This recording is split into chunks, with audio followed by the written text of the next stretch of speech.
Mandato po ng Public Attorney's Office ang ipagtanggol ang mga naapi, mga inaabuso, biktima ng anumang pangluloko at karahasan, lalo na sa mga walang kakayanang ipaglaban ang kanilang karapatan. Nandito po lamang ang inyong Chief Public Attorney, handang tumulong, umalalay sa inyong problemang legal. Kasama ko po at katuwang ang nasa 2,500 na PAW lawyers nationwide, libre at walang bayad na naglilingkod ng buong kasiyahan at katapatan. I-like at i-follow o sundan ang official Facebook page ng ating Chief Public Attorney. Sasagutin ang inyong mga katanungan sa FB Live program ng Persida Acostas Legal Advice. Hello po! Isang mapagpalang araw ng Biyernes. Friends, followers, and OFWs Global. Tayo po ay muling nagbabalik. Welcome po sa ating pang-13 episode ng Persida Acostas Legal Advice, #pala. Lagay niyo lang po sa comment dito po sa FB, dito mismo, ang inyong mga tanong na legal at sasagutin po natin mismo at tutulungan po tayo ng ating mga kasama na mga PAW lawyers nationwide mula Batanes hanggang Hulo. Nandiyan po ang ating mga regional public attorneys, regional directors, district public attorneys, OICs at lahat po ng PAW lawyers sa ating mga distrito. Ay, may nagpapa-shoutout po, pabati. Miss Kay, pakibasa nga po. Chief, ito po mula kay Marites Fortuno na sumangguni sa ating episode 11 nung Monday, August 31 sa #pala. Nagpapasalamat po sa PAW dahil nakalabas na po ang apo niya from hospital noong September 1, Wednesday, through PAW 13 Martires District Office at Region 4A Calabarzon, assisted by Attorney Florence Caniedo at sa pangunguna ni RPA Mardon Buwan. Congratulations, Direk Marlon Buwan, Attorney Caniedo. At sabi nung lola, baka magpasko na yung apo niya doon sa ospital, di makalabas-labas. Ay naku, talaga pong mga earth angels ang ating mga public attorneys nationwide. Ayan, may tanong po si Joshua Ideal. Yes po, Chief. Good afternoon po. Tulungan po niyo sana ako para sa kamag-anak kong binaril sa Palawan, Quezon. Ano po ang dapat kong gawin? Nako, nabaril o binaril. Abay, kailangan investigasyon sa Quezon. Teka, yan po, kayo na-i-report na sa ating kapulisan? Nag-intercede na kaya ang SOCO? Ayan, kasi pag ganyang mga patayan, barilan, ang SOCO po ang pupunta. Kasi yan ay scene of the crime operatives ng ating PNP. Ngayon kung wala po, meron po tayong, distrito dyan sa Palawan, ano? Quezon? Lugar, ano? Sa Quezon, Palawan? Palawan, Quezon po ang nilagay ni Sir Joshua Adial. Ay, lumapit po kayo sa pinakamalapit na distrito. Okay, mag-PM kayo rito ng eksaktong address. Saan po ba yan? Mapapuntahan ko sa PAW lawyer. Kung kailangan po ang PAW forensic doctors natin at wala pong SOCO, pupunta po ang mga doktor natin. Okay po.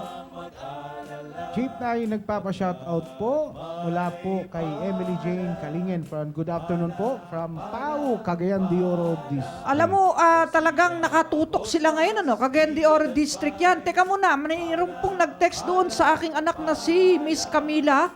Meron di umanong gumagamit ng pangalan ko. Sinasabi, ka-textmate niya ako. Tapos kung ano-ano po ang hinihingi doon sa mga tao na tinetext niya o hinihiling, huwag po kayo maniniwala doon. Dahil ako po, wala po akong anumang minolestyan tao at ayoko po nahihirapan ang mga tao. Gusto ko ako ang magbigay lugod sa ating kapwa-tao at hindi po ako ang paglilingkuran. Kaya kung sino ka man po na gumagamit ng pangalan ko, huwag kang pahuhuli sa akin. Aba, ikaw ay dideklara kung anong tawag doon, yung hindi ka pwede makapunta sa isang lugar. Persona non grata. Non grata, oo. May picture daw di umano sa akin. Marami po nagpapapicture sa akin sa totoo lang. Sa loob ng mahabang 20 taon na pagiging PAW chief, napakarami pong picture na kuha si Brother Ray sa akin. Kaya sabi ko nga, pag-retire ko sa takdang kapanahunan, ipalabas lahat yung picture. Napakarami po nagpapakuha ng picture at yan naman po yung kasiyahan ng mga kababayan natin na pag nakita kayo, may nagpapapicture. Ayan, meron bang nagtanong ba? Batiin po muna natin ang ating mga district heads ng NCR. Meron tayo niyan, di ba?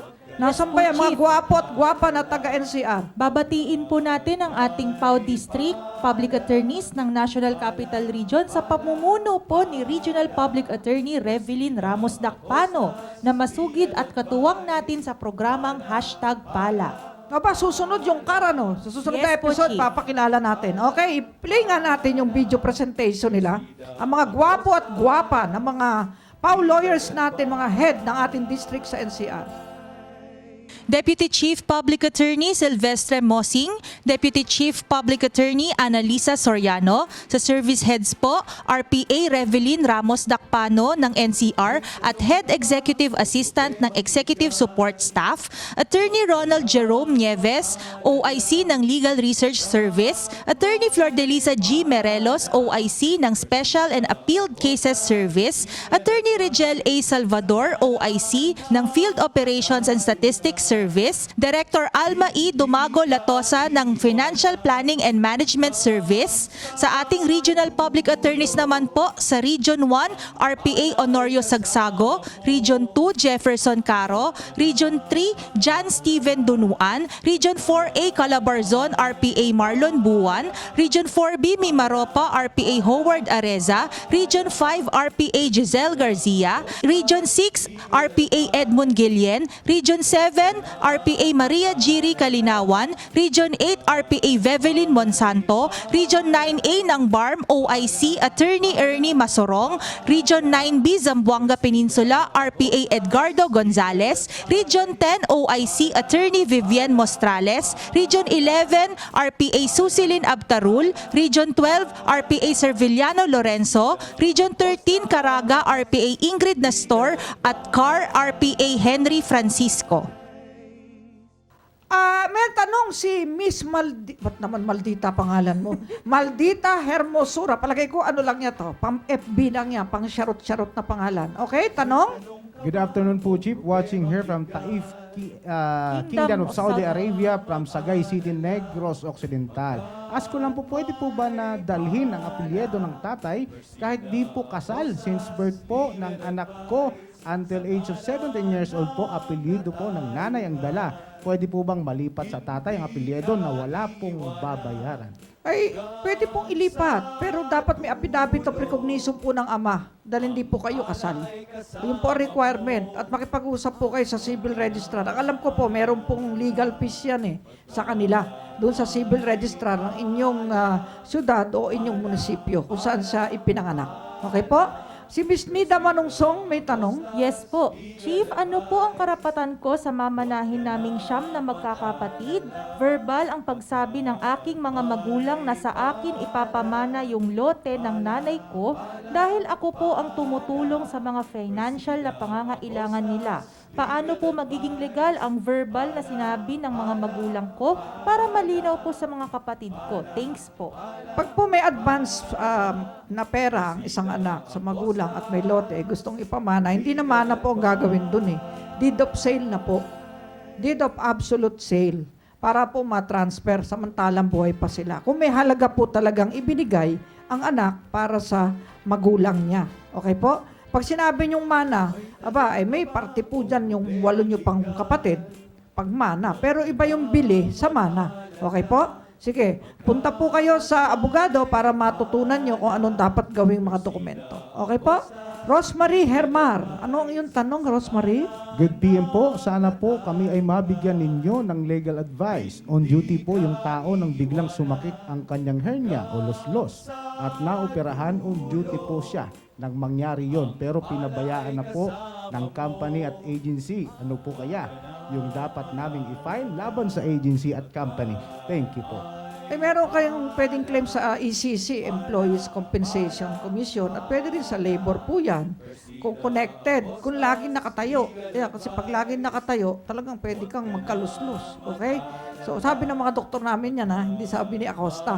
So, ang punto dyan, labor case po yan. Pupunta po kayo sa PAO na malapit sa inyong tahanan para po kayo ay ma-assist yan doon sa pagpapile ninyo ng claim. Okay? Next, si Prince Bagkat Galanido, may tanong. Good day po, Attorney Acosta. Naghiwalay po kami ng asawa ko. Noong 2008, wala po kaming anak at kasal kami sa huwes at simbahan. Paano po ba makakukuha ng legal separation or ano po ang aking gagawin? Thanks po. Ang legal separation ay iba po sa petition for declaration of absolute nullity or annulment. Okay? Kasi ang legal separation, separated lang kayo from bed and board.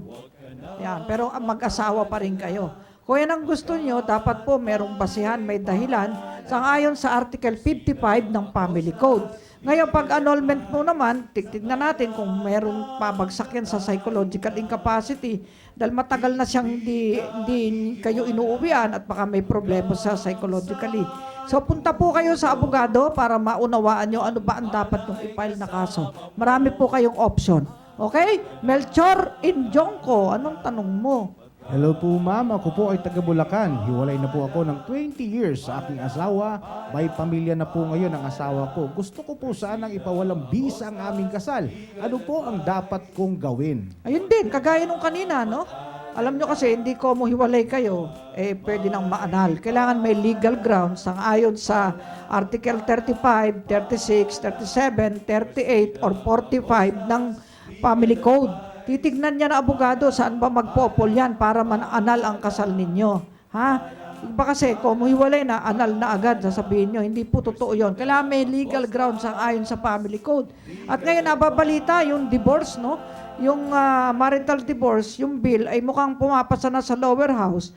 Yan naman po ay talagang dapat bigyan daan na dahil meron talagang intolerable situation na at napakabigat po ng mga grounds para maanal talaga ang kasal at napakaraming requisitos at pagbabayaran gaya ng psychiatrist, magbabayad ng psychiatrist. Paano naman kung walang pambayad? Yun nga po.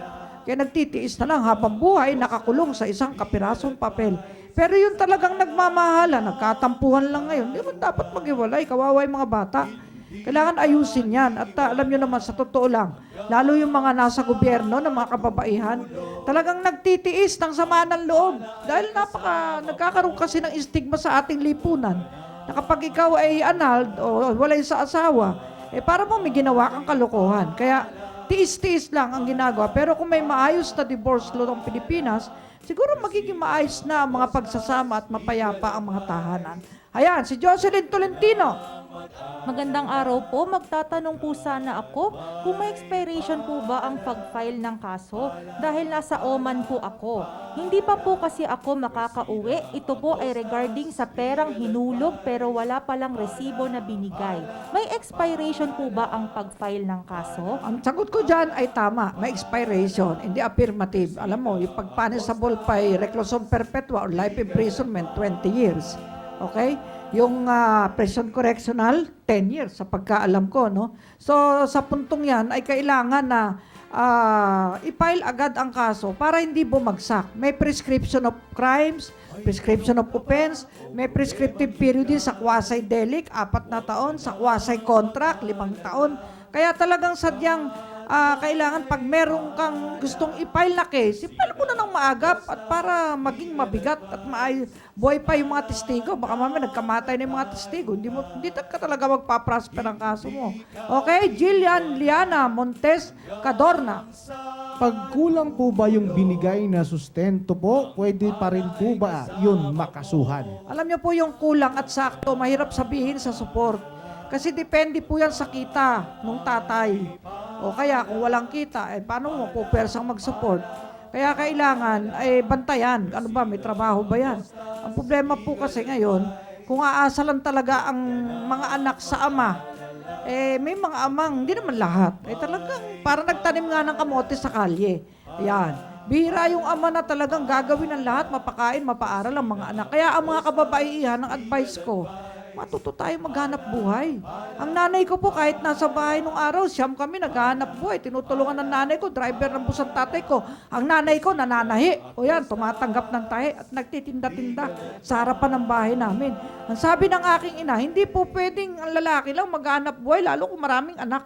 At sa laki ng gastusin ngayon, kaya nagtutulungan. Ngayon, kung desisyon ng asawa mo lalaki, huwag ka magtrabaho, sa bahay ka lang, di maganda. Maganda yun. Dahil mahal na mahal ka ng asawa mong lalaki, siya lang maghahanap buhay. Okay? Sige. Tuloy-tuloy po ang ating on the spot na mga sagot, payong legal sa mga tanong ng ating mga kababayan. Pero teka muna, nabalita kanina ay may EUA, Emergency Use Authorization ng FDA natin para sa mga bata, tuturukan ng Moderna. Nako, alam nyo ba EUA mga kababayan? Hindi talaga ako makatiis. Emergency Use Authorization lang yon. Iba po yun sa CPR. Ang CPR, Certificate of Product Registration, meron ng sinasabing efficacy at safety. Ayan, nasa sa inyo po yan ha. Sabi para ligtas sa COVID-19. Pero yan po ang lahat ay clinical trial pa lamang. Inamin po ng DOH yan. Na yan lahat ng kanilang inano na EUA ay puro clinical trial, kaya EUA lang. Pero kailangan po talaga ay pag-isipan natin mabuti dahil ang katawan ng anak nyo ay hindi makapagpapasa sa sarili, kundi magulang. Bahala po kayo pong bahala. At ang FDA naman, maging maingat naman po kayo, baka matulad po sa Dembaxa yan. Ayan, paalala lang po ng Chief Public Attorney kasi ang dami pong nagpo-post na wala daw akong pakialam ngayon. Wala daw akong hindi ko daw iniintindi ang mga taong iniintindi ko po. Kumisan nga po, hindi po ako makatulog Dahil awang-awa po ako doon sa mga nagkaka-side effect. Kaya tanong na nga, ayoko na pag-usapan yan.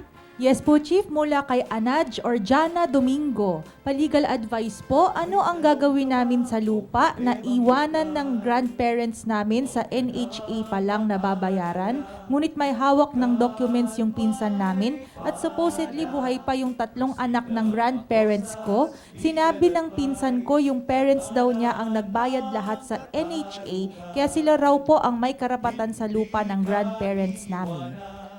Tignan nyo nga kung may resibo sila Kung nasa kanila original receipt, sila talaga ang nagbayad. May katibayan yan Nag-i-issue po ng official receipt ang NHA. Tignan nyo po. Okay? Pero ang patakaran ng NHA, pag namatay yung nakakuha ng right, sa mga heir, mga eredero, lahat ng eredero ang may karapatan. Okay? Sige, pag-aralan nyo, tanong nyo nasa ng resibo nila. Kaya sabi nga ni nung isang witness nung araw ang resibo. Yon, hanapin yung resibo. Okay? Darren, di maunahan. Gandang hapon po, attorney. Ano po ang magandang gawin ko? Nagreklamo po ako sa DOLE dahil po sa ginawa sa akin ng company ko. Dismissal po nang di po dumaan sa legal process. Wala man lang po akong natatanggap kahit isang notice. Na nagpunta po ako ng DOLE, tinawagan po nilang company ko at sabi-sabi na 3 times na daw po nagpapadala at tinatanong po sila kung saan pinadala at kung natanggap po ba, di sila makasagot. Ano po ang magandang gawin ko, attorney? Salamat po. Kailangan niyo po ng abogado. Labor po yan. Ang Public Attorney's Office po ay itinalaga ng Republic Act 9406 na humawak ng labor cases para sa mga laborer. Okay, punta po kayo sa PAW para magkaintindihan. Dahil pagpapadala pa lang ng summon o ng sumpina, ayan, tinatanggi ng kalaban nyo. Okay? Sige po. Rolly Ocumen Javier, OFW. Magandang hapon po. Ako po si Rolando Javier. Ako po ay isang OFW. Nagluko po ang aking asawa. Iniwalay po kami. Binenta niya po ang aming bahay na pinundar ko ngayon. Gusto ko pong magpundar ng bahay. Paano ko po maproprotektahan ang mga napundar ko po? Ano po ang dapat kong gawin? Pwede kayong mag-file ng petition for legal separation sa court o kaya petition for separation of properties. Para po kasi kasal kayo para hindi po niya mahabol lahat ang maipupundar mo. Meron po talagang lalaking ganyan. Magpapakasal para maswerte. Ika nga jackpot, yun ang sasabihin nila. Dahil yung babae, masipag magtrabaho. Pero, alam nyo, yan ang mga lalaking ganyan, walang karapatang mag-asawa. Walang karapatang mag-anak. Ang gusto lamang ay kumita at gusto lamang ay gawing alipin ng kanyang asawang babae. Nakakagalit na naman ito, hapon na hapon. Okay. Ang lalaki, likas na matipuno, malakas ang katawan dahil sila dapat ang unang magbanat ng buto. Okay? Pero iyan, tignan mo yan. Sige, punta ka sa PAW. Baka pwede ka na rin magpaanal para makakawala ka na sa hawla ng kulungan sa piling ng asawa mo na abandonado at masamang ugali. Okay? Next, merong tanong si Don Pacundo. Good afternoon po, ma'am attorney. Ask ko lang po kung may mamanahin po ba ang isang anak-anakan kasi nakalagay lang po kasi sa birthday. Yung tatay-tatayan po siya po ang guardian. May mamanahin po ba ang anak-anakan? Salamat po, attorney. Ay, kung anak-anakan nga lang, kaya nga anak-anakan, parang bahay-bahayan, wala po. Pero kung legally adopted ka, may judgment ng ating RTC, Regional Trial Court, may mamanahin. Ang rights mo ay kagaya o same as a legitimate child. Ayan. Kaya kung kayo ay mag-aampon o paaampong ka, dapat may court declaration. Okay po? May proseso sa husgado. Ngayon, si Vernon Sorrento, lalaki po daw to. Okay. Good afternoon po, Attorney Acosta. Meron po bang batas na tumutukoy sa verbal at emotional abuse pero ang wife po ang gumagawa nito sa kanyang husband? Di po ako sumasagot sa misis ko dahil baka ako naman po ang pasuhan ng vowsy. Alam nyo kasi, natural na ang lalaki ang matapang, malakas. Eh kung ikaw lalaki, ay lalambot-lambot. Eh ikaw ngay sisigaw-sigawan lamang ng asawa mo. Okay? Sa totoo lang, kayong mga lalaki, assert nyo yung karapatan nyo bilang padre di pamilya. At huwag nyo payagay asawa, sisigaw-sigawan lang kayo at sisiba-sibangutan. Sa umpisa pa lang ng ligawan, ay huwag na nyo sanayin na ganyan, ha? Kasi ang mangyayari dyan, pagkasal na kayo, ayan, ang tawag sa'yo, takusa, takot sa asawa, okay? So kaya nga walang kasong BAMC, Violence Against Men and Their Children. BAUSI meron, okay? Kayo kung malambot ka, lalaki ka, malambot, abay, lambingin mo yung asawa mo, nakalambutan din. Huwag mo ako sinisigawan. Oh, huwag mo naman akong sinisibangutan. Napapahiya rin naman ako sa publiko. Okay? Kayo naman mga babae, igalang niyo ang mga asawa niyo. Nasusulat yan sa banal na kasulatan, matutayang gumalang. Oh, okay, si Pao Chip, kala nyo, ang tapang sa korte at sa opisina, pero pagdating sa bahay, anong tawag sa akin? Katulong ng mga katulong. Ayoko na mag-elaborate. Okay, Gonzales Maricris, ano po tanong mo? Attorney, tanong ko lang po, kapag po ba pamana ng magulang sa anak, may karapatan din po ba ang asawa ni anak sa lupa? Asawa ng anak sa lupa. Ay, teka muna. In-laws, asawa, ay may mamanahin siya doon sa asawa niya. Pero doon sa magulang ng kanyang asawa, wala. Ang heir lang ng magulang, yung anak talaga. Okay? Eh, wala pa kasing asawa eh. Gusto mag-asawa ng mayaman para magmana doon sa magulang eh. Alam niyo, hindi tunay na pag-ibig yan. Yung ang gusto mo, ikaw lang makikinabang. Ha? Ang tunay na pag-ibig, ang gusto mo, ikaw ang nagbibigay. Ikaw ang nagsasakripisyo. Love is sacrifice. Love is giving. Eh kung gusto mo, asawa ka anak, ng mayaman. Para pag namatay yung biyanan mo, tsaka asawa mo, jackpot ka. Masamang ugali po yun. Eh, paano kung peke, hindi mo pala mayaman, eh di naging pulubi ka rin. O, di ba? Karma-karma lang yan. Sige, Rizard Madrona Rosero. Anong tanong niya? Taga Romblon? Yes po. Avid fan po from Romblon. May idudulog lang po sana ako. Sangkot po kasi ang aking kapatid sa banggaan ng sasakyan noong July 8, 2021. Ang kaso niya po ay reckless imprudence. Nakakulong po siya hanggang ngayon for Article 125. Ang tanong po, hindi po ba kami pwede magpiyansa kung wala pang warrant of arrest kahit nasa kulungan under the custody ng police? Alam niyo, hindi na po kailangan ng warrant of arrest kung nakakulong na. Nag-iisip po ng warrant of arrest ang court, eh kung hindi pa nakukulong at ipapa-aresto, nakakulong na yung kapatid mo, pwede na po kayong magpiyansa. Ngayon, saan kaya kayo sa Romblon? Meron po tayong distrito sa Romblon. May distrito tayo sa San Fernando, Romblon. Ayan, Romblon. Nakarating po ako dyan, 13 beses dahil nagukay po kami ng patay underwater doon sa lumubog na MV Princess of the Stars. Katulong natin ang mga Philippine Coast Guard at forensic experts natin. At nakapag-identify po at nakakuha pa ng mahigit kumulang 100 bodies ng mga biktima dyan.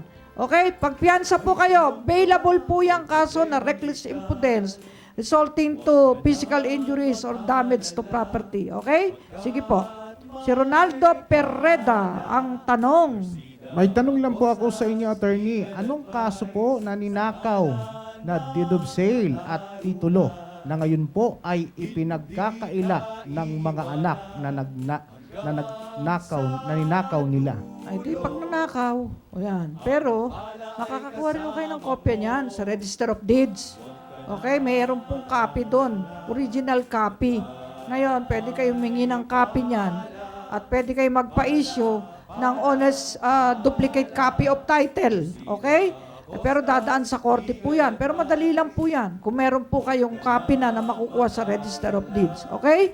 At sino ba ang nagnakaw? Sino ba yung anak na yan? Kamag-anak nyo ba yan?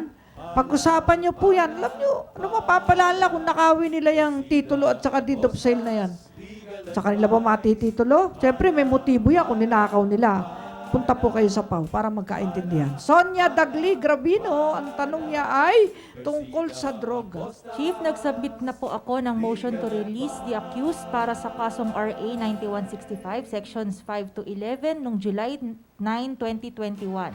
Hanggang ngayon po, wala pang comment at firma ng fiskal at sabi ng nasa information, magbabayad pa raw ako ng fine. Tama po ba yun? Nagbigay na din po ako ng indigency from Tanawan City, Batangas. Alam mo, Sonia, meron tayong distrito sa Tanawan City. Nakamonitor ngayon si Direk Marlon Buwan. Ayan. At mag-PPM sa'yo para magkaintindihan. Bakit kaya wala pang comment at pirma yung piskal dun sa release mo, kung pwede ka nang ma-release, ha? At medyo kulang tong fax mo, no? Baka si piskal ay naka-quarantine o kaya ay naka-work from home kaya hindi napipirmahan. Okay? Patutulungan ka ng PAW Tanawan. Okay? Ngayon, si Jing Almonte may tanong. Chief, komento po kaugnay sa usapin ng diborsyo. Oo nga po, dapat ipasa na ang divorce sa Pinas. Tulad ko, housemaid lang naman, trabaho ko at may anak. Isang college na pero kundi dahil sa city scholar, mga moti talaga ako paaralin ng college ng anak ko. Kahit isa lang dahil yung tatay walang binigay kahit piso. Kaya gusto ko na lang ipawalang bisa ang kasal ko para bawas na rin sa gastos tuwing kukuha ka ng requirements. Sa 19 years na paghihiwalay, wala na talagang pag-asa. Nagkaanak na rin siya sa iba at nakatira sa Manila. Ma'am Jing, kung kayo po'y qualified sa aming serbisyo, papasa kayo sa income test namin. Ang income test namin ay kung ikaw ay may net income, bawas na yung mga deduction ng 14,000 kada buwan sa Metro Manila ka nagkatira, pwede ka sa PAW. Not more than 14,000 net income. Sa ibang syudad, not more than 13,000 net income. Sa ibang munisipyo ay not more than 12,000 net income. Pwede ka po sa PAW at pwede ka mag-file ng annulment. Okay? Janice Lucena Aquino. Good afternoon po, Attorney Acosta. Ask ko lang po kung ang adopted baby ay nakapangalan na sa birth certificate niya ay yung mga umampon na pero hindi naman dumaan sa korte. May habol pa po ba ang biological parents? Aba, ay kung salba yung biological parents, baka kasuhan pa kayo ng simulation of birth. O, di ba? Sabi, pineki niyo yung ano.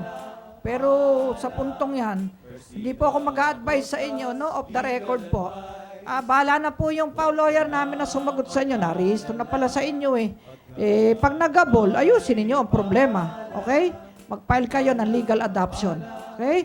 Si Laura Gonzaga de la Cruz. Attorney, pwede po bang ipawalang bisa ang pagiging tatay ng bata kapag nag-asawa na ang babae na dating girlfriend ng tatay ng bata dahil gustong isunod na sa apelyido ng asawa niya ngayon? Mawawala na ba ng karapatan ang totoong tatay ng bata? Salamat po. Alam nyo, wag natin i-deprive yung bata kung sino talagang tatay niya. Hindi po ako conforme na nagkaroon ng pangalawang asawa yung nanay, ipapa-apelido sa pangalawang asawa. Okay? Unless legally adopted.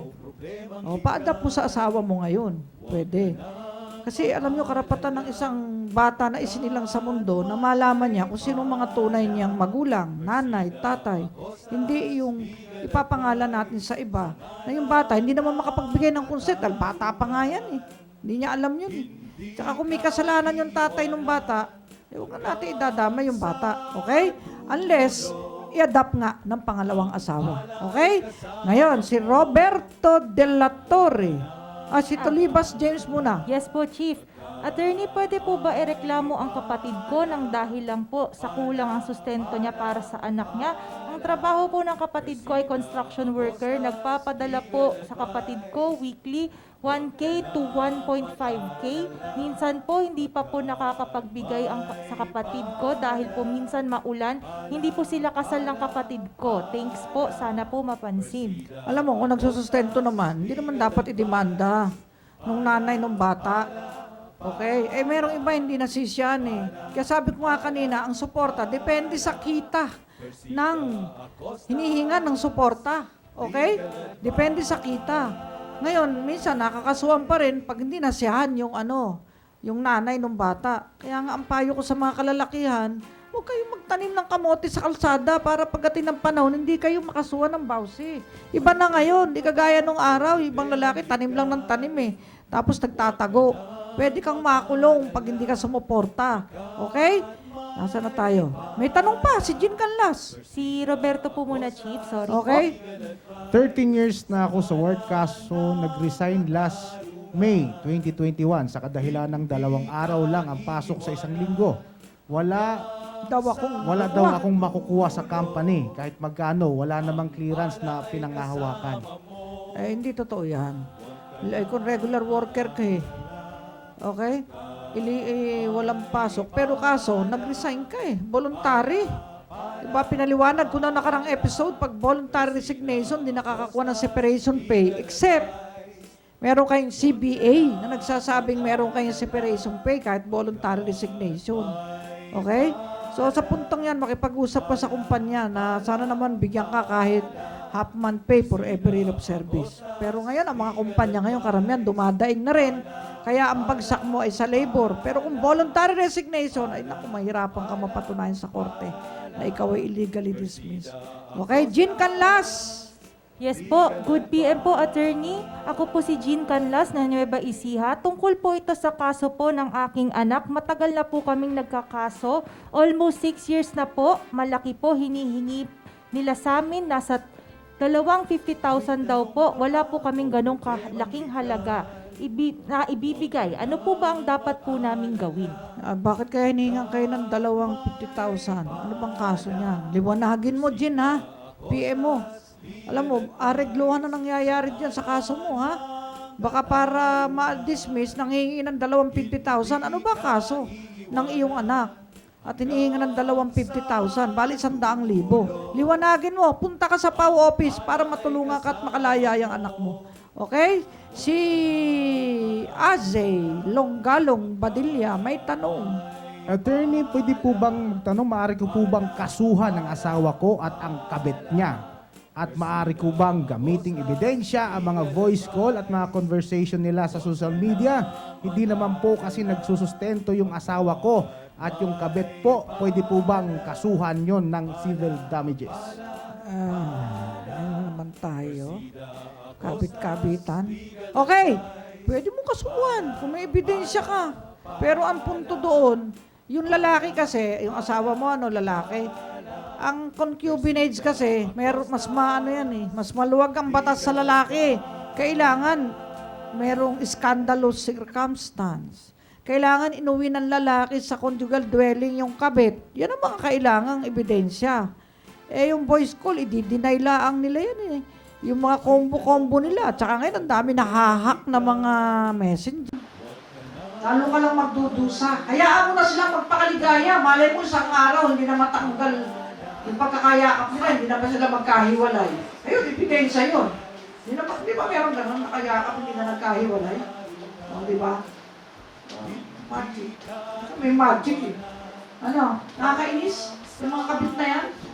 Nangangagaw pa ng asawa? Tapos yung mga anak, napapabayaan tuloy nung kinakabitan nila. Walang konsensya. Okay, ipagpasa Diyos mo na lang kung ayaw mo may istorbo. Kung gusto mo ipakulong sila, hanapan mo na ebidensya. Okay? Si Samantha Rain Gal Rapos. Chief, greetings po muna from Daisy Gilbuena, OFW from Saudi Arabia. Hi, Ma'am Daisy Gilbuena. How are you po? Ingat po kayo. Stay safe. Okay. Sino susunod? Hermosa Almugera Jofer. Good afternoon po, Chief. Tanong lang po, nakabili po si Mama ng lote na kasalukuyan tinitirikan ang bahay namin. Ang may-ari po ng lote ay namatay na. Ngayon po, gusto ng anak na magbayad ulit kami ni Mama sa kanya. Lahat po ng binayad ni Mama sa magulang niya ay baliwala daw po. Wala po pa po kasi titulo. Matagal na po. Kami nakatira doon, 30 years na po. Ay, magbarangay muna po kayo. Punta kayo sa barangay. Reklamo niyo yan. Okay? Pag walang nangyari, punta kayo sa PAW. Okay? Iba talaga eh. Mukhang pera eh. Wala tayong magagawa. Sorry po ha, bato-bato sa langit, tamaan. Ngayon sa dami na namamatay po ngayon, tayo man, sino man sa atin anytime, this day may be the last, wag naman. Pero dapat magpakabait na po eh. Huwag tayo mag-agabyado ng kapwa. Kasi Pagharap natin sa hukuman ng Diyos, ano sasabihin natin kay Lord? O pag sinabi, ikaw masyado kang sweetie, masyado kang gahaman, masyado kang kurap, ano sasabihin mo kay Lord? Hindi natin mababaon ng anuman dito sa lupa kapag tayo po'y kinuha na ni Lord. Okay? Sunod na tanong. Yes po, mula kay Samantha Rin Raffles. May utang kami ng kapatid ko po, nakapagbigay na kami ng porsyento last June. July, August, hindi po ako nakapagbigay. Nakiusap po kami na kapag dumating ang pera namin, principal po muna ang babayaran namin. Pero ayaw talaga pumayag at ito pang 30% ang monthly. Together yung porsyento, magpo-porsyento pa daw. Ano po yung pwede namin gawin? Utang mo yan. Pag-usap pa rin kayo. Sino ba yung pinagkakautangan nyo? Lending institution o private citizen? Kasi pag private citizen lang napapakiusapan. Yung lending institution, meron niyang abogado. Sa abogado lang kayo makikipag-usap. Alam niyo, ibang lending institution sa panahon ngayon, i-waive pa nga yung porsyento at penalties dahil pandemic po ngayon. Dahil meron po mga nagpapautang na may konsensya. Sana may konsensya po yung pinagkakautangan niyo. Okay? Kung hindi nyo talaga kaya ng problema niya, punta po kayo sa PAO office at kayo magpa-advise. Okay? Si Mr. David Batangan. Madam, my father sold a parcel of title lot by installment basis. Then buyer got the title and no deed of sale made. Paano po ito pa-advise po? Thank you po, Chief. Sino nagbayad? May contract to sell.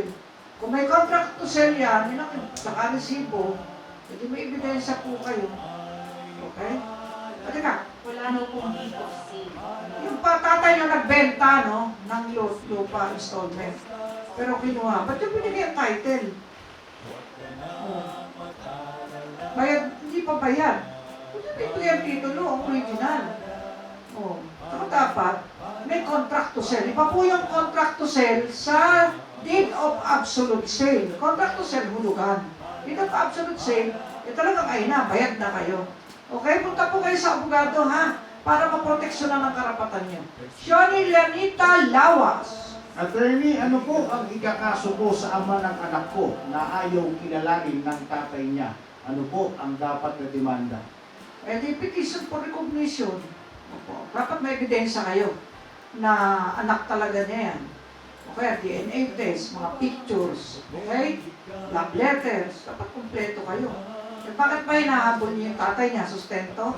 Pwede naman natin pasustentuhan yan through house law, no? Pero kailangan may proof kayo na siya nga ang tatay. May lalaki talagang ganyan, hindi naman lahat. Ano, direct man. Hindi lahat. Ayaw aminin na anak. Minsan kamukha pa niya, pa niyang aminin anak eh. Oh. Sa paing lalaki yan, nung oras na ginagawa yung batang yan, eh, tuntua ka. Pagkatapos nung lumabas yung bata, ayaw mo na, tinatalikuran mo na. Wala kang kwentang ama. Okay, Vicky Gomez! Attorney, good PM po. Regular po siya sa company, kaso po, noong nagpa-problema kami, hindi na po siya pumasok sa trabaho niya. Meron pa po bang makukuha man lang? 10 years na po yung nakalipas. 10 years na ang nakalipas. Wala na po, prescribed na. 3 years ang prescriptive period ng money claim sa labor. Wala na. 3 years na. 10 years na nakalipas. Kaya nga yung tanong kanina, may prescription ba ang mga pagkakaso? Meron po. Pwede mag-prescribe, sabihin, wala nang visa yung claim mo. Rodolfo Barbasa, anong tanong mo?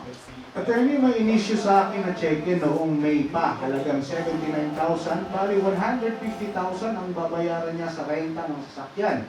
Hanggang ngayon, hindi pa nila binayaran. Pumunta ako sa bangko para in cash pero walang pondo. Ang sabi ng bangko, mag-open accent daw muna ako para matatakan ang cheque na tanbog. Ano ang gagawin ko, Attorney? Magkakaso ka ng BP22, laban dyan sa nag-issue ng cheque. Okay? Nabawi kaya niya yung sasakyan? Renta, no? Masakit, hindi pa nabawi yung sasakyan. Kailangan mo na abogado, sir, ha? Para dyan. Para yung pera mo mabawin mo sa sasakyan. Break muna tayo para sa ating mga kababayan. Alam nyo, natapos yung National Heroes Day sa taong to, no? August 30. 30. Tapos yung ating Independence Day. Meron po tayong original composition, Kalayaan ay Mahalaga.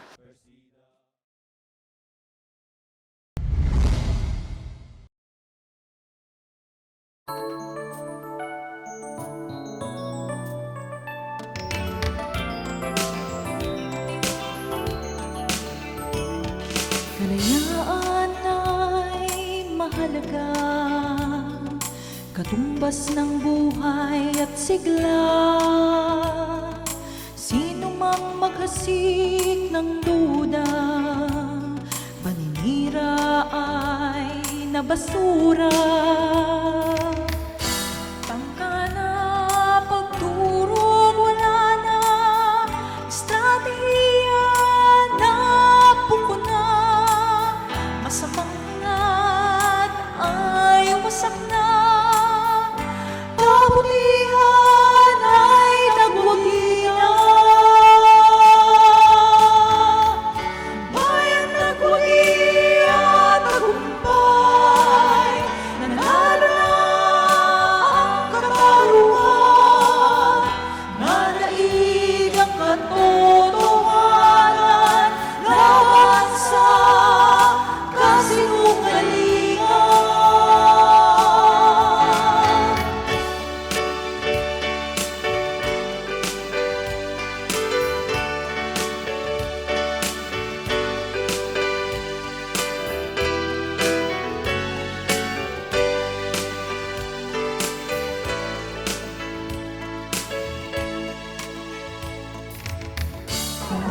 Takot at pangamba, kapit kamay at sama-sama, katarungan, katotohanan, abot tanaw nating lahat na. Kayapang haharapin natin, simoy ng hangin ay lamapin. Masayang buhay ay iripin, sama-sama na langit tamuhin. Bayan nagwagi at tagumpay, nanalo na ang katarungan, nanaig ang katotohanan laban sa kasinungalingan. Bayan nagwagi at tagumpay, nanalo na ang katarungan, nanaig ang katotohanan laban sa kasinungalingan. Bayan nagwagi at tagumpay, nanalo na ang katarungan, bayan nagwagi at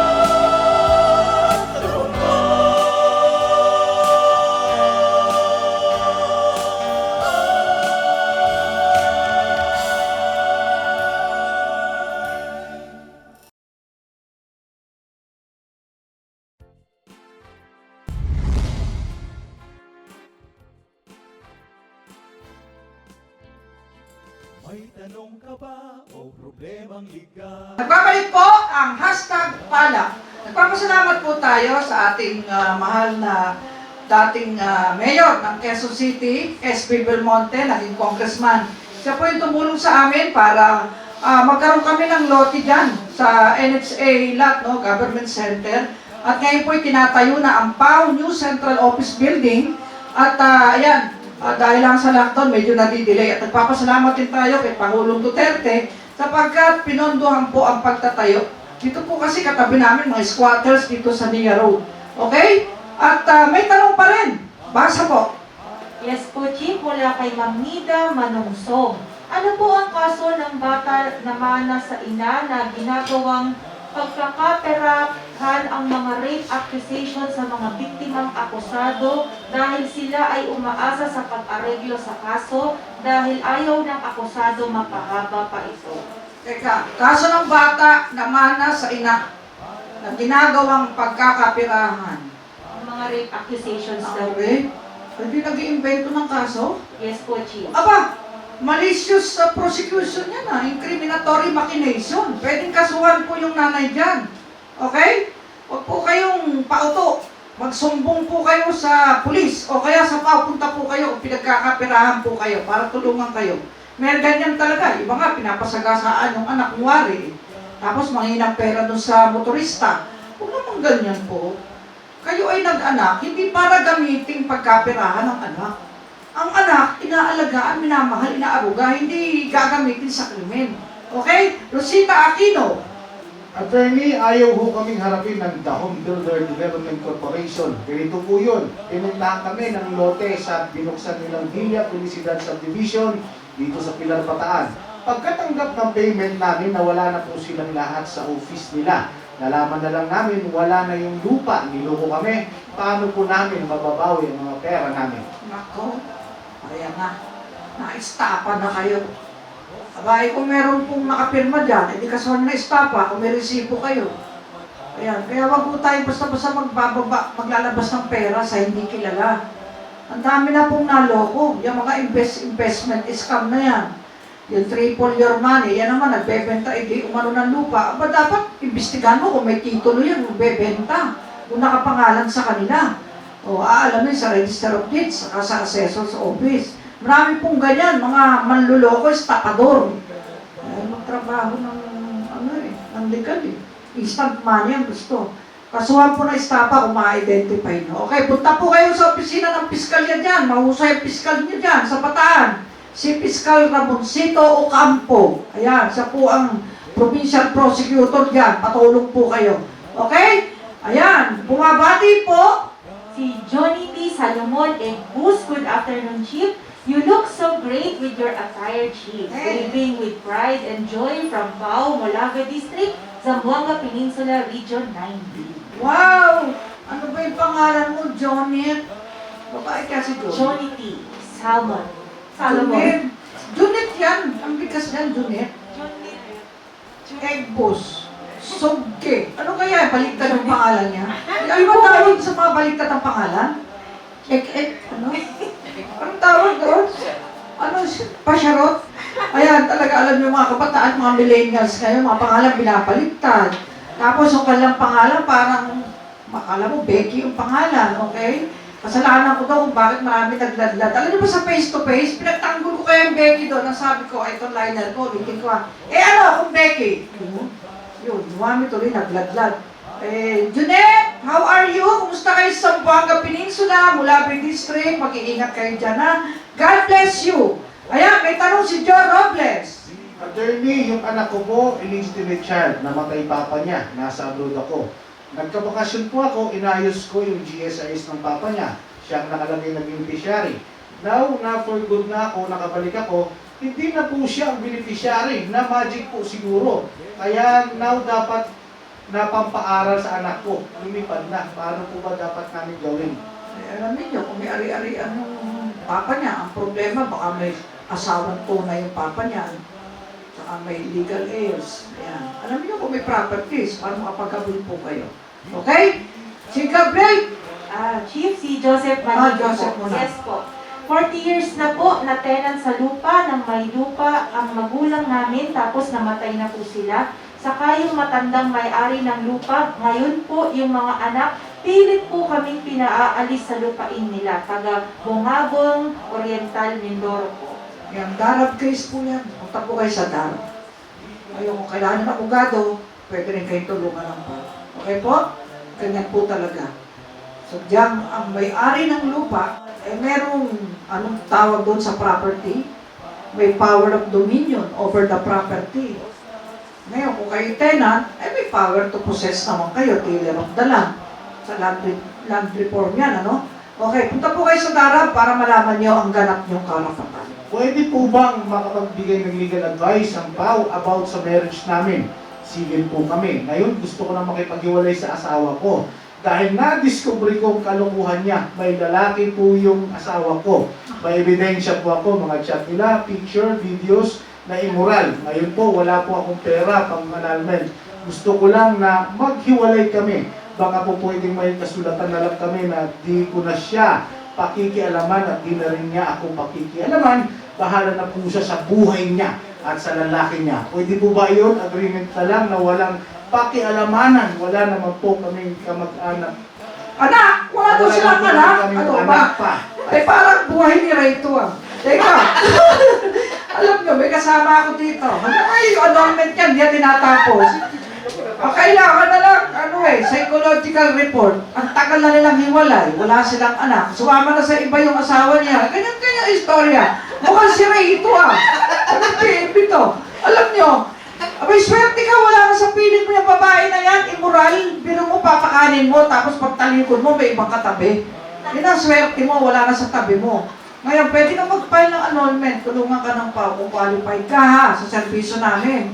Pero dapat, pag nag-file ka ng case, tapusin mo. Huwag ka tutulad kay Kuya Ray na hindi pinatapos yung annulment niya. Kasi lahat na maipunta mo, pwede habulin ng asawa mo. Eh, sino makikinabang? Yung kapit niya.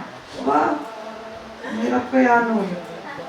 Mahirap nun, Kung pwede lang magmulto yung mga patay, bubultuhin nila yung kapit para hindi makinabang sa ari-arian ng tunay na naghirap sa properties. Okay, Gabriel? Si Nay, ano to? Naila Shlognik, Pingol. So, kung binaliktad. Hello po, good afternoon po. Ask ko lang po, may umutang po sa akin ng 20,000 pesos. Gusto ko pong makasuhan. Saan po ba ako pwedeng makakuha ng lawyer? Abay, kung gusto mo sumakit ang ulo mo, di magkaso ka. Kasi, tatanggihan pag walang resibo. Okay, mag-demand letter ka muna sa kanya.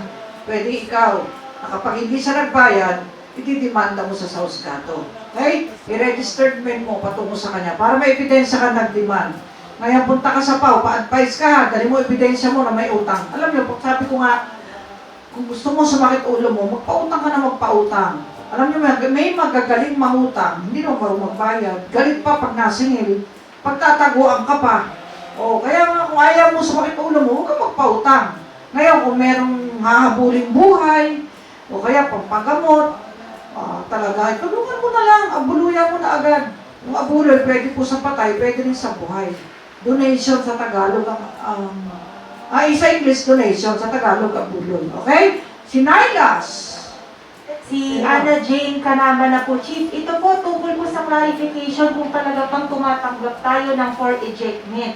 Since, ano po ang gagawin pag may nagreklamo po sa barangay at pinapaalis na dahil tapos na ang kontrata sa pagtira nila year 2019 pa lang at nagkaroon na po ng kasunduan sa lupon ng barangay, ngunit hindi po sumunod si respondent sa napagkasunduan. Nagpunta po kami sa PAO pero hindi po sila daw tumatanggap ng for ejectment.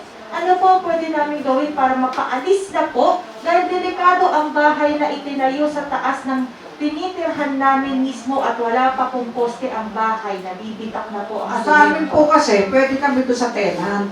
Yun ang ibig sabihin yan Hindi kami pwede sa nagpapaupa. Okay? Kaya kuha po kayo ng abogado nyo, privado, para makapag-file kayo ng ejectment case.